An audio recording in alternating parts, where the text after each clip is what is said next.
Hi friends, evening ஸ்நாக்ஸ்க்காக ribbon pakoda பண்ணியிருக்கேன். வாங்க இது எப்படி செய்கிறதுன்னு பார்ப்போம். இதுக்கு வந்து ஓமம், அதோட ஒரு 15 பல்லு பூண்டுலாம் நல்லா சேர்க்கும்போது ஃப்ளேவர் நல்லாயிருக்கும். ஓமமும் உடம்புக்கு நல்லது, நல்ல ஜீரணமாகும். நான் வந்து இதை வந்து அரைச்சி எடுத்துகிட்டு வந்துட்டு இதிலே வந்து மிளகாத்தூள் சேர்த்துருக்கேன். நீங்கள் மிளகா வேணாலும் அதிலே சேர்த்து அரைச்சி வடிகட்டிக்கலாம். உப்பு சேர்த்து, கல் உப்பு சேர்த்து எல்லாம் இதை வந்து நான் வடிகட்டி எடுத்து வச்சுருக்கேன். இதிலே வந்து நான் வந்து மிளகாத்தூள் சேர்த்துக்கிறேன். நீங்கள் வந்து சோம்பு போடுறதா இருந்தாலும் போட்டுக்கலாம்.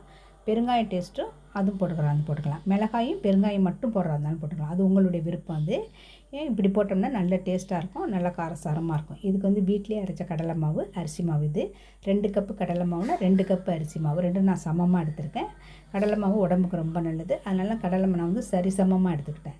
நீங்கள் 2 கப்பு கடலை மாவுக்கு நீங்கள் 3 கப்பு அரிசி மாவு கூட சேர்த்துக்கலாம்.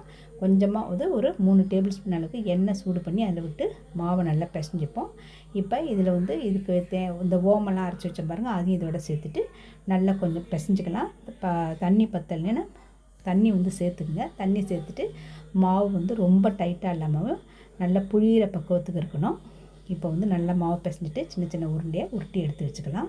இது வந்து நம்ம தீபாவளி டயத்தில் ஸ்நாக்ஸ் மாதிரி நான் வந்து செஞ்சுக்கலாம். இது இப்போ பாருங்கள், இது வந்து மாவு வந்து நல்லா போட்டு இதில் அழுத்தி எடுத்துட்டேன். எண்ணெய் நல்லா சூடாகிட்டு இருக்குது. இந்த மாதிரி அச்சில் புழிஞ்சிங்கன்னா உங்களுக்கு நல்லா மெல்லிஸாக இருக்கும். நல்லா வந்து சீக்கிரமாக உங்களுக்கு வந்து இது வந்து நல்லா வெந்து வந்துடும். இப்போ இதை வந்து நல்லா ஒரு பக்கம் இது நல்லா புழிஞ்சிட்டு ஒரு பக்கம் வெந்ததும் மறுபடியும் திருப்பி போடுவோம். நீங்கள் வந்து ரவுண்டாக முறுக்கு மாரி வேணாலும் நீங்கள் புழியறா இருந்தாலும் புழிஞ்சிக்கலாம். நீட்டாக வேண்டி புழியறா இருந்தாலும் புழிஞ்சிக்கலாம். இது வந்து கொஞ்சம் நல்லா கலர் மாறி வந்த பிறகு இதை எடுத்துட்டு மீத உள்ளதையும் நான் வந்து புழிஞ்சு எடுத்துடுறேன். இந்த மாதிரி நீங்கள் வந்து எல்லா மாவையும் புழிஞ்சு எடுத்துருங்க. இது ஈவினிங் ஸ்நாக்ஸ் மாரி சாப்பிட்லாம், சாதத்துக்கு தொட்டுக்கிட்டு சாப்பிட்லாம். நல்லா வந்து டேஸ்டியாக இருக்கும், கிறிஸ்பியாகவும் இருக்கும்.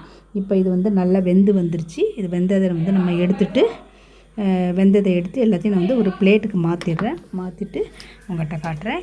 இப்போ வந்து எனக்கு எல்லா ரிப்பன் பகோடாவையும் நான் புழிஞ்சிட்டேன். இந்த மாதிரி நீங்கள் செஞ்சு பாருங்கள். இது பிடிச்சிருந்தா லைக் பண்ணுங்கள். Thank you friends.